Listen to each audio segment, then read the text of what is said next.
What's up, y'all? It's Ty. In this video today, we're going to be going over talking about the entire season grind in college football 25 Ultimate Team.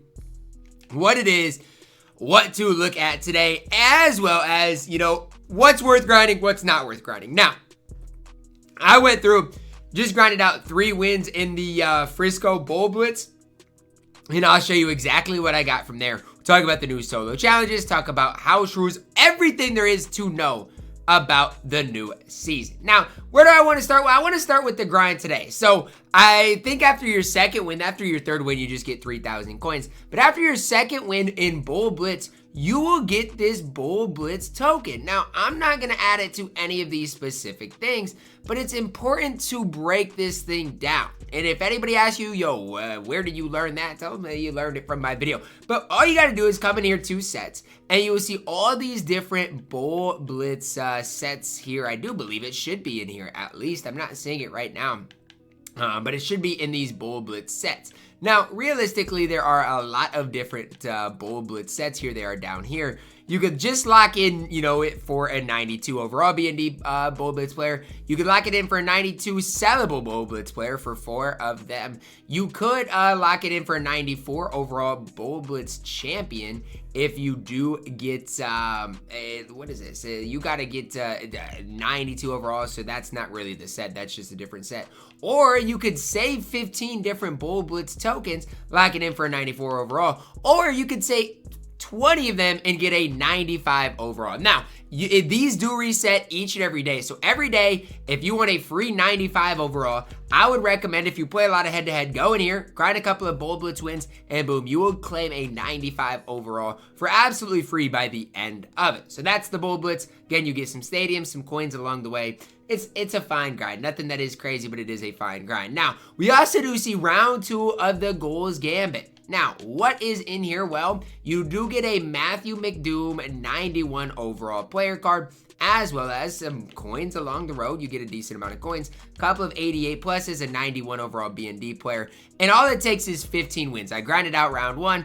The problem with it is, and I've heard a lot of guys that have good squads talking about it, it's just tough because it's like, is that 91 overall player going to play for you? So the card that you're going to get the 91 overall, I think it's a 92 overall Matthew McDoom.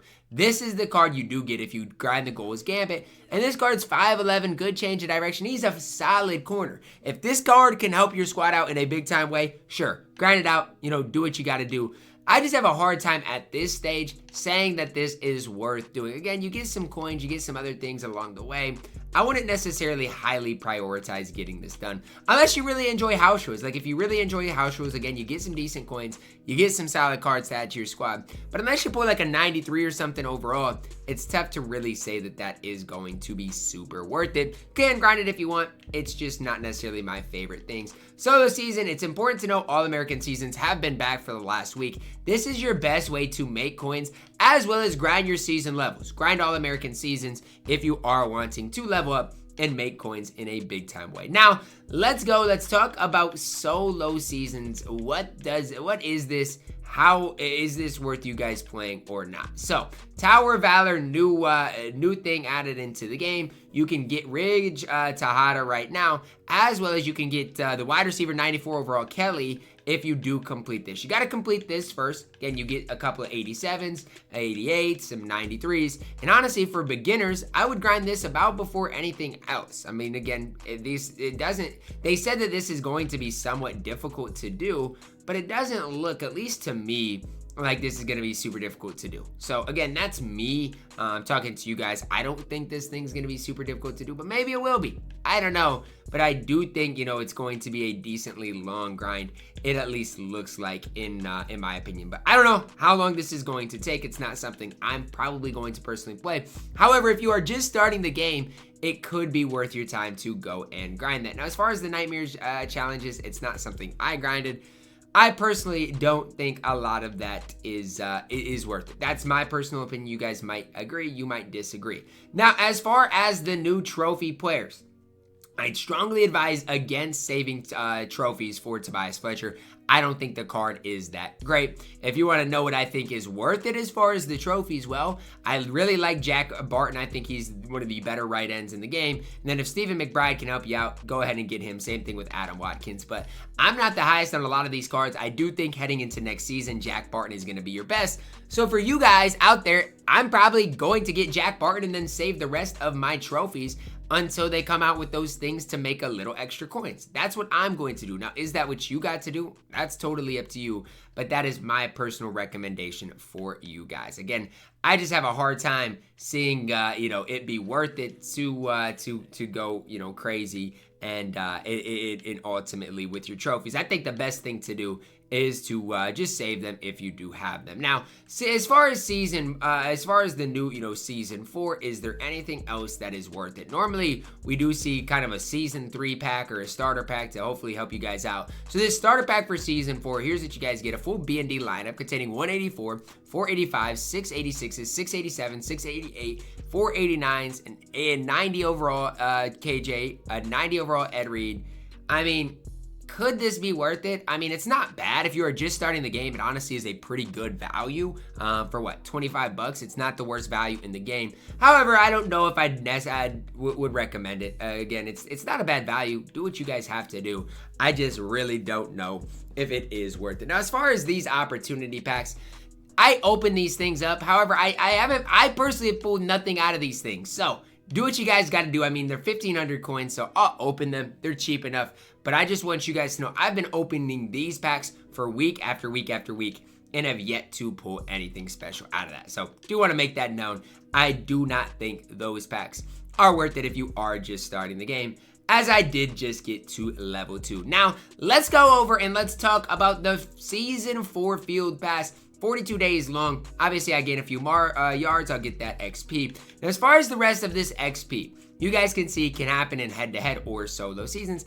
I was playing the head-to-head bull thing, and none of these things tracked, none of these things counted. So maybe the bull brawl doesn't count for this. However, I feel like it should.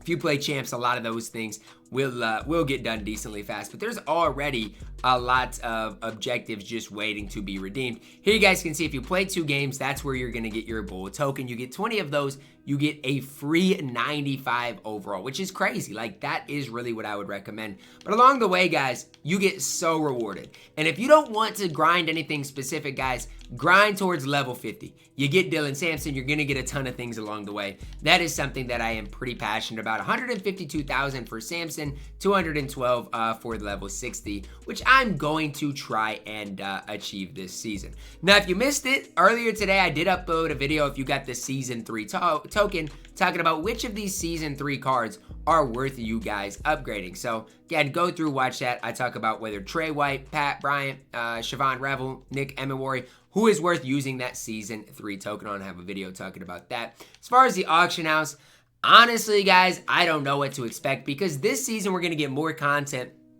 than we have been seeing kind of recently in recent seasons, especially right away. So I don't necessarily think it's a great time to buy.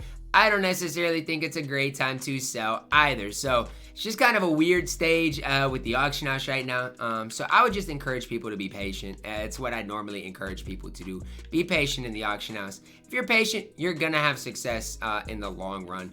Obviously, that's my biggest piece of advice for you guys.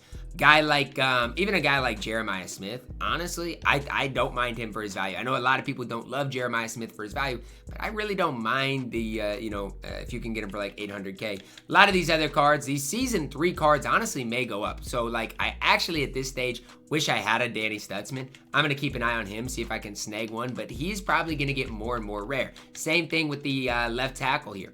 If you want to, again, I'm not telling you this is not financial advice, but Banks Jr. could possibly go up in price. We have a lot of left tackles, so I don't know for sure about him. Same thing with Isaiah Bond. Again, I'm not telling you guys to invest in them, but I do think it is not the worst idea for you guys to be doing. So just kind of another thing that hopefully can help you guys out slightly. Honestly, at the cornerback position, there's not many better corners for their prices than Jonathan Baldwin as it stands right now. So just kind of hopefully helping you guys out, giving you guys a little little help if you guys are, struggling with, okay, who should I pick up? What are these guys worth? All of those types of things.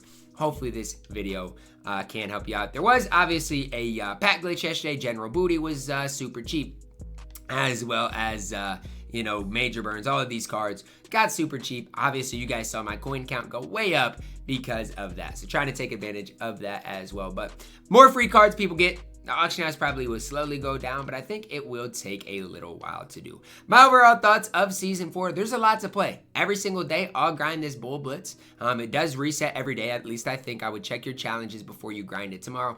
Obviously, I like you guys grinding champs. I for sure think that's worth it. Grinding Gauntlet is absolutely worth it as well. And you guys can see, head-to-head seasons is going to be basically the same that it has been. So whether that's worth it for you guys specifically or not really is up to you. But I do not mind the grind at all. So for me, Champs Gauntlet still high on my priority list, as well as grinding the head-to-head every single day, seeing what that is. However, if you like grinding solo challenges, and even like solo seasons, house rules, there's so much here to play. Play what mode you have fun with. That is my biggest piece of recommendation. Drop a like on the video, guys. Subscribe if you are new, and as always, man, I love you guys. Have a blessed day.